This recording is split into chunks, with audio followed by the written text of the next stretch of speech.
दोस्तों, कॉमेडी का तड़का जब the great Indian Kapil show में लगाया गया तो दर्शक तो हंस हंस कर लोटपोट हो गए। लेकिन अब मामला हंसी ठिठोली से निकलकर कोर्ट कचहरी तक पहुंच गया है। दरअसल शो में बाबूराव गणपतराव आप्टे यानी कि हेराफेरी वाले बाबूराव का किरदार दिखाया गया और इसी पर मचा है बड़ा बवाल। जी हाँ, फिल्म हेराफेरी के प्रोड्यूसर्स ने कपिल शर्मा के शो को भेज दिया है लीगल नोटिस। आखिर क्यों और क्या है पूरा मामला, चलिए जानते हैं। जी हाँ, नेटफ्लिक्स का show the great Indian Kapil show कई लोगों का मनोरंजन कराता आया है और इस शो में कई कलाकारों ने अपने किरदारों से सभी को हंसाने का काम किया है। लेकिन हाल ही में आए एक एपिसोड के कारण कपिल शर्मा का शो मुसीबतों के कटघरे में आ गया है। हेराफेरी फिल्म के प्रोड्यूसर्स फिरोज नाडियाडवाल ने नेटफ्लिक्स के खिलाफ 25 करोड़ का लीगल नोटिस जारी किया है। 20 सितंबर यानी शनिवार के दिन the great Indian Kapil show के तीसरे सीजन का आखिरी एपिसोड आया। इसमें बॉलीवुड स्टार अक्षय कुमार पहुंचे थे और इसी एपिसोड में एक्टर कीकू शारदा और कृष्णा अभिषेक ने एक स्किट परफॉर्म किया, जिसमें कीकू जो बने थे वो बाबूराव और कृष्णा जो बने थे वो सुनील शेट्टी बने थे।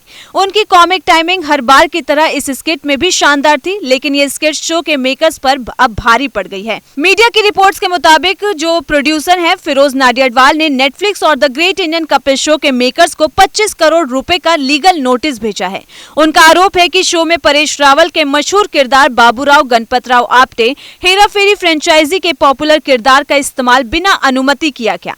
फिरोज नाडियाडवाल का कहना है कि उनके पास उस किरदार के कॉपीराइट हैं और ये स्किट उनकी अनुमति के बिना की गई है। प्रोड्यूसर ने आगे ये भी साफ किया कि किसी को भी बाबूराव के किरदार का गलत इस्तेमाल करके कमाई करने का हक नहीं है।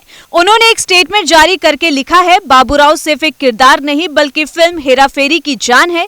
ये लेगेसी हमारी मेहनत, सोच और क्रिएटिविटी से बनी है और हमारी इजाजत के बिना कोई इसे हत्या या इसका गलत इस्तेमाल नहीं कर सकता। परेश रावल जी ने इस किरदार को बड़े दिल से निभाया और उसमें अपना दिल जान सब कुछ लगा दिया।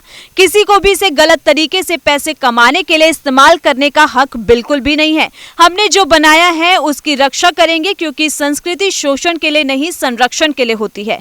फिरोज नाडियाडवाल की टीम ने कानूनी नोटिस में नेटफ्लिक्स से उस सीन को हटाने की भी मांग की है जिसमें कीकू शारदा बाबूराव का किरदार निभाते नजर आ रहे हैं और साथ ही सभी तीसरे पक्ष के चैनलों और सोशल मीडिया प्लेटफॉर्म से भी उस सीन को हटाने की मांग रखी गई है। नोटिस में यह भी मांगा गया है कि बाबूराव के किरदार को बिना अनुमति के भविष्य में फिर कभी इस्तेमाल नहीं किया जाएगा और इसके लिखित आश्वासन के साथ 24 घंटे के अंदर माफी भी मांगी गई है। तो दोस्तों, हंसी मजाक के बीच शुरू हुआ ये विवाद अब गंभीर रूप ले चुका है। बाबूराव का किरदार लोगों के दिलों में आज भी जिंदा है, लेकिन क्या उसे बिना इजाजत टीवी शो पर दिखाना सही है या नहीं, ये अब तय करेगा कानून।